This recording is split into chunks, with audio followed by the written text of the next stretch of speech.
Today we're taking an afternoon visit to the Greenfield Village in Dearborn, Michigan, part of the Henry Ford. So welcome to Guest Adventures, where everyone is a guest, including me.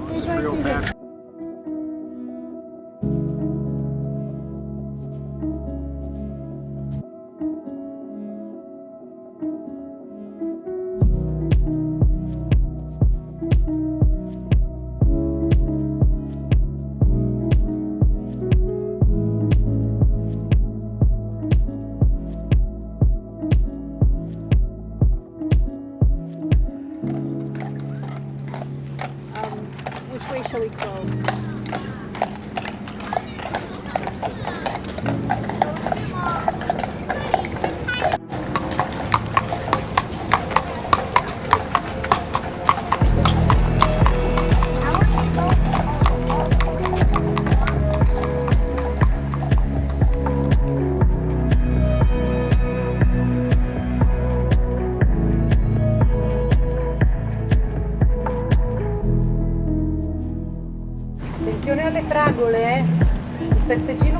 This is the original house that Henry Ford was born in and raised.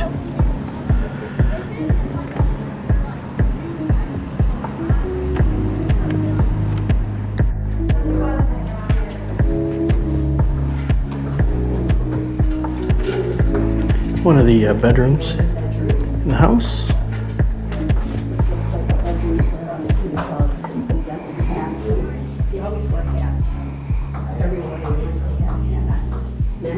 That's the sitting room and game room. There's a stove in there.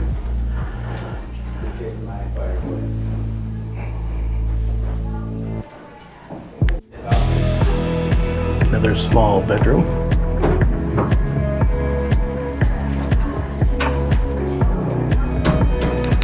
Welcome to Henry Ford's childhood home. It was built in 1860 to 1861 by the Ahern's and their foster daughter Mary Lydia with the help of a local farmer and carpenter by the name of William Ford. William meets Mary and they're married by the time the house is finished in 1861. In 1871 they add on because they're expecting their 5th child out of the 6 children they'll have.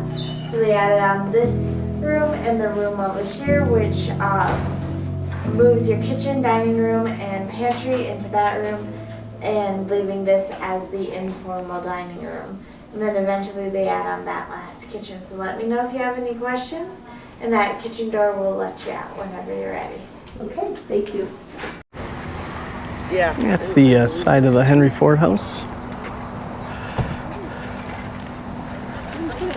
where the sitting area was, and then the front porch, or side porch as the case may be, windows to the bedrooms that we saw.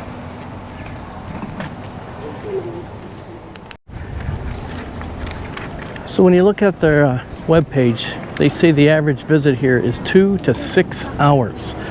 And there's incredible amounts of things to see if you've never been here before. Buildings that have been moved to this area. There's one of the original Ford Motor Company buildings. And it's set up like a downtown area. This is called Main Street. Here is an old Ford vehicle, Model T.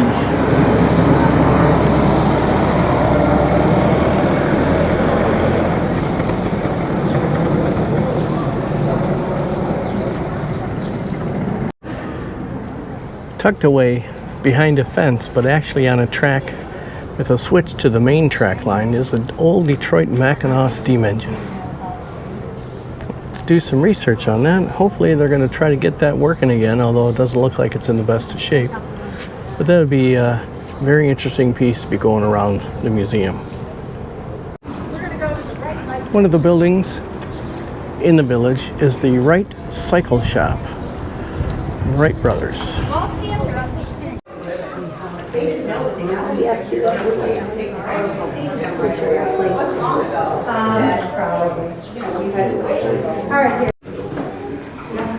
One of the workshops in the back of the Wright Cycle Shop.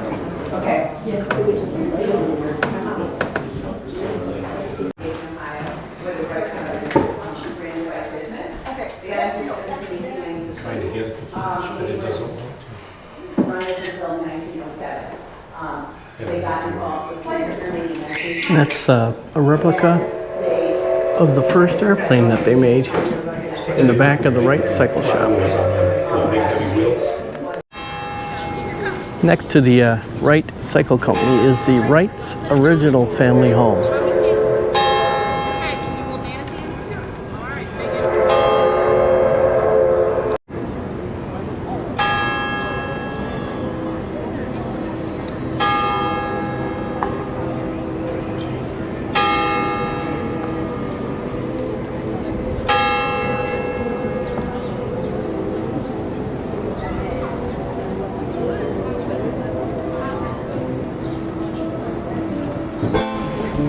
Now, one of the unique things about Greenfield Village is you can go into the buildings, and a lot of the buildings have somebody in there quite knowledgeable about what the building is and the history of the building.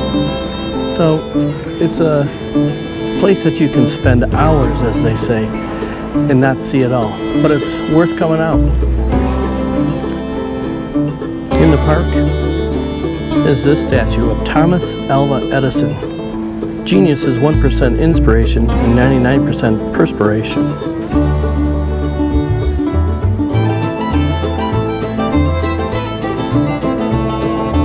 Since Henry Ford greatly admired Thomas Edison, he asked the American sculptor James Earl Fraser to create the statue because Edison inspired Ford in his own inventions and his life. Thomas Edison sat for the statue during the last several months of his life. It was cast in 1949. This is a small post office which was originally in Phoenixville, Connecticut. It said it started out as a general store and then became a post office. It's a replica of a special stamp with Henry Ford on it, a 12-cent first-class stamp. Some information about the Phoenixville post office.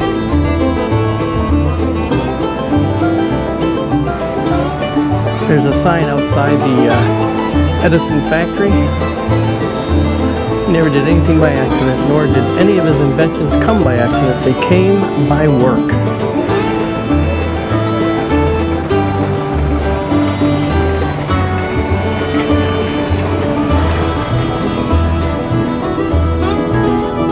Behind the fence is a complex of buildings that he did his work in. It's called Menlo Park Complex.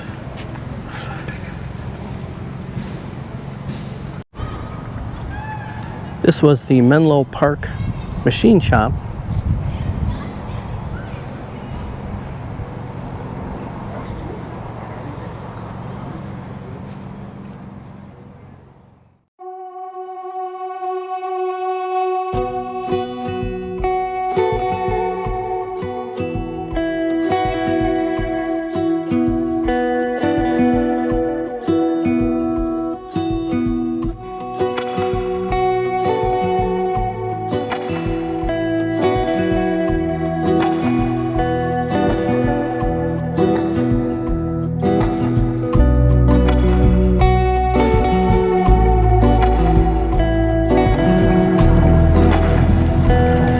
This is another building in the complex of Menlo Park.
how appropriate to have the engine named after Thomas Edison go by the Menlo Park complex as we're watching it. It's an actual steam engine. You can pay extra and take a ride on that as well. It's one of the Model Ts goes by.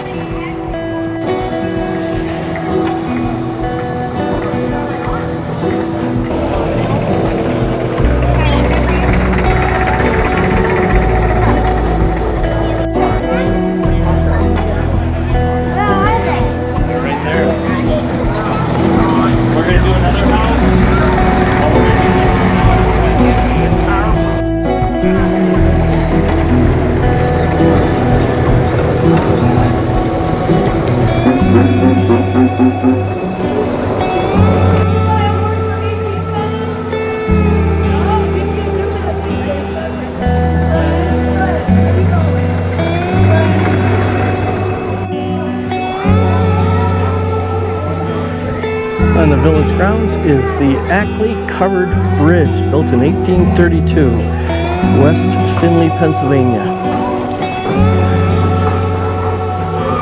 They built a creek for it to go over, but it's very green.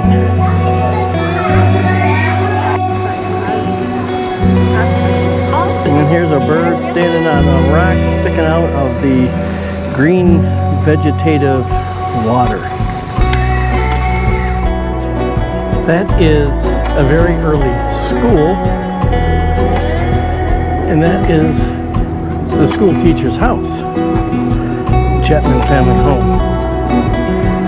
Was Henry Ford's favorite teacher.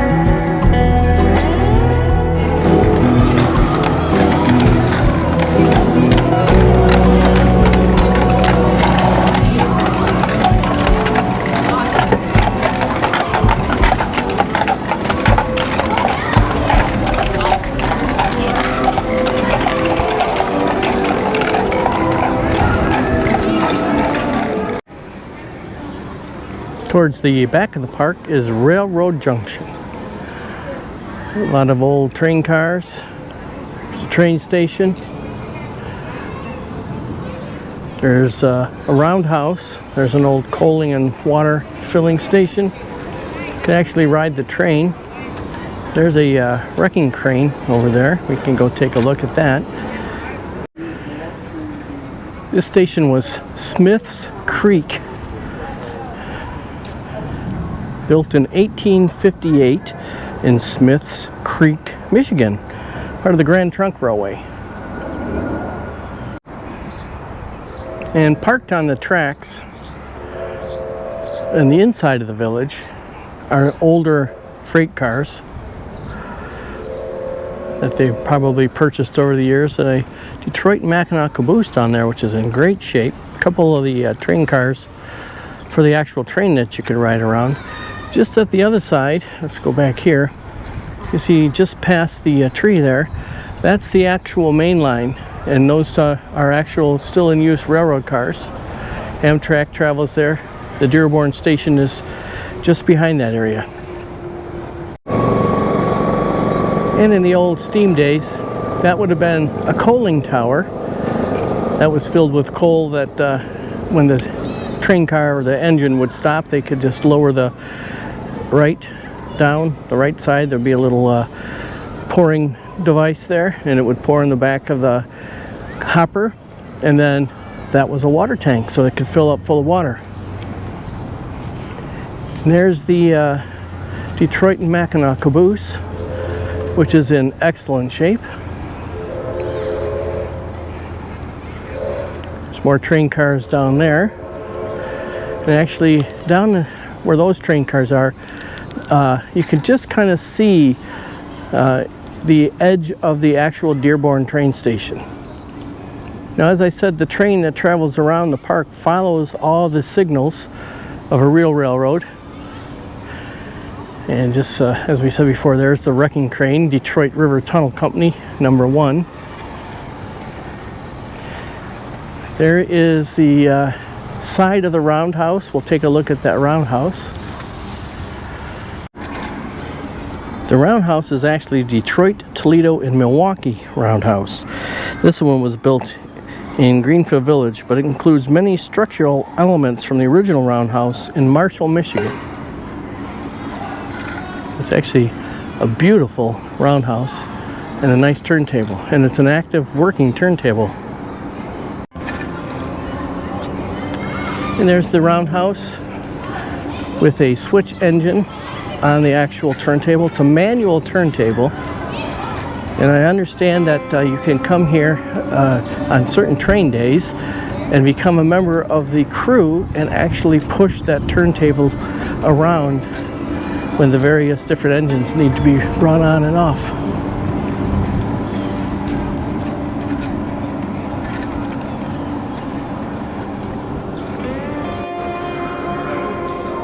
Inside the roundhouse is the DT&I engine number 45 and this engine number 7.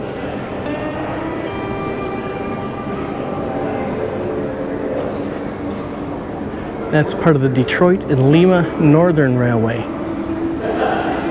There's one of the pits that you could work on the underneath of the train. It's an overview of the roundhouse. They have a nice walkway so you can see up above. This is where they actually maintain the engines that pull the train cars around the village itself. See, there's kind of a silvery glint coming off of that corner. Jason's going to use some of that clear glass down there. That clear furnace is our largest furnace. And that furnace is about 400 pounds of glass when it's full. So he's going to bring out a little bit of glass, just enough to make it a organ. And that pipe that he has on the end of is like a straw, right? It's got a hole through the middle of it, so he'll be able to blow through that pipe. He's adding some frit to the outside of the glass. Frit is ground up glass, broken up glass. And depending on how finely ground up it is, you'll get different effects.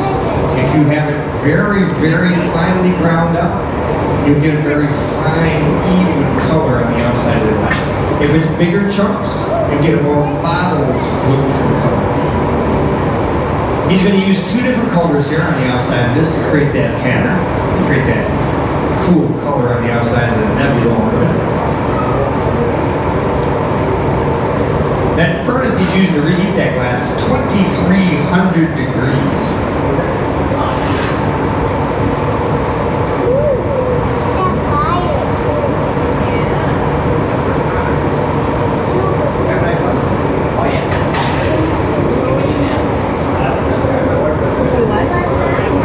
Eventually it's going to look like that ornament.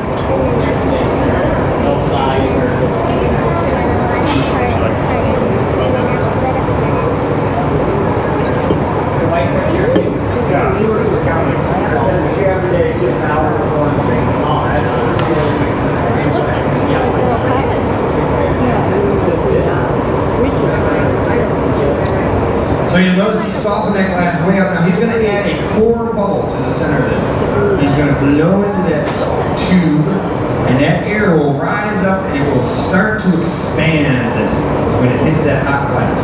Because of course, when air is heated, it expands. Science. I like to tell people that when you come to glass, we can teach you about science. When you go to weaving, they can teach you about math. And when you go to pottery, you can watch adults play with mud. Potters don't like that joke or something.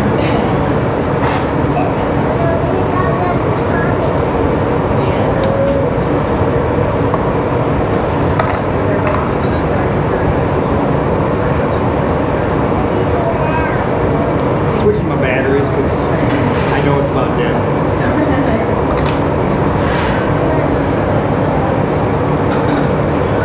So you can see he added that pattern to the outside.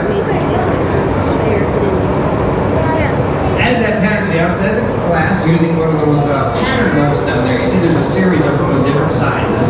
They all have little ridges on the inside. So when you put the glass in there and blow, it fills up the mold and it creates that pattern on the outside.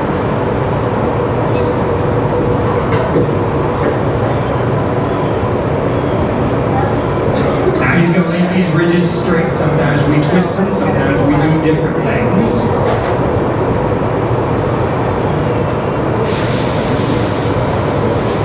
Now there was a little bit of silver oxide in one of those frit. Actually, the darker frit here. Has a little silver oxide in there. So he's going to take that torch that you see next to the bench and he's going to hit this glass with that torch. That's the hottest thing in here. That'll get up to about 4,000 degrees when it turns blue. And that torch is going to cause the oxide part of the silver oxide to burn off. And you're going to get the silver left, which is what gives you that.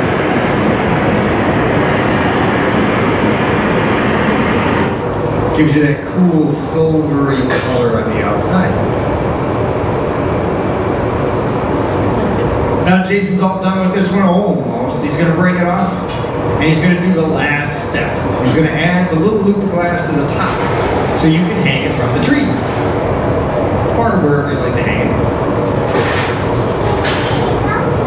You get a little tiny bit of clear glass out of that clear furnace. That's our largest furnace. When that furnace is full, it's got about 400 pounds of glass in there. At 2100 degrees, that's the temperature the glass stays nice and soupy. Hot glass sticks immediately to hot glass. So you can see as soon as he puts that down on there, it sticks. And it is never, ever coming off. Kind of a reverse Taylor Swift.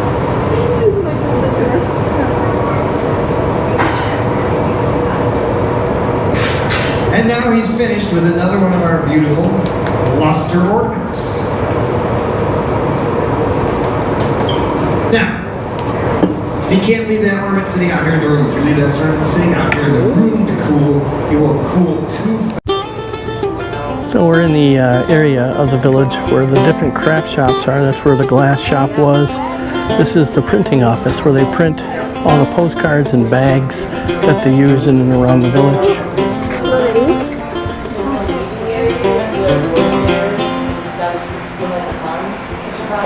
This was actually one of the few years, what they did was every year in the spring they will shear the sheet.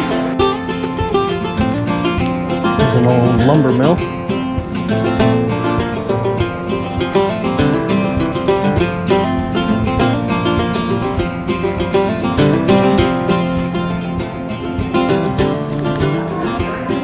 Here's a pottery shop. Now one of the interesting things is that the glass blowing, the pottery shop, the printing, you can all buy what they make there in the gift shop. Like the ornament that we saw being made is available for sale.